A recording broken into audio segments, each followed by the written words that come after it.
cr101radio.com, podcasts, and more. 10. The straightness of God's rule. In Hebrews 1:8, Paul tells us that God's sceptre is a, quote, sceptre of righteousness. The word translated as righteousness is euthetetos, meaning strictness, straightness, rigidity, and rightness.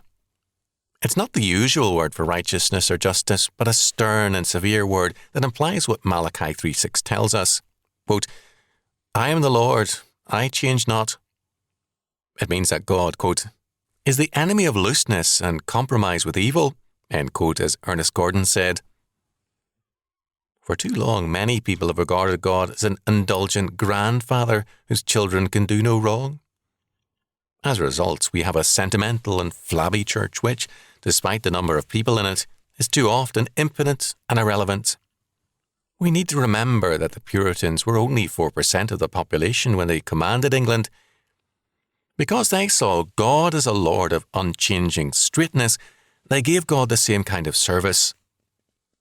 But notice that in Hebrews 1:8 we are told that God the Father tells God the Son, Thy throne, O God, is forever and ever. A sceptre of righteousness is a sceptre of thy kingdom. It's a perversion of Scripture to read the Old Testament era as a time of law and wrath, and the New Testament as only grace and peace.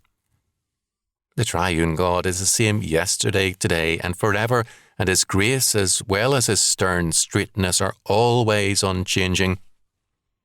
We may be able to work on one side of our wife or husband's nature, but we can never do this to God.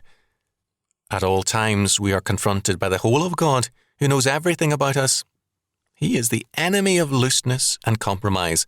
He's not a half-God, and He does not like half-Christians, the lukewarm peoples. Revelation 3:13-16. Because we are sometimes limp, wet noodles, we can't expect God to be so. His is the sceptre of straightness.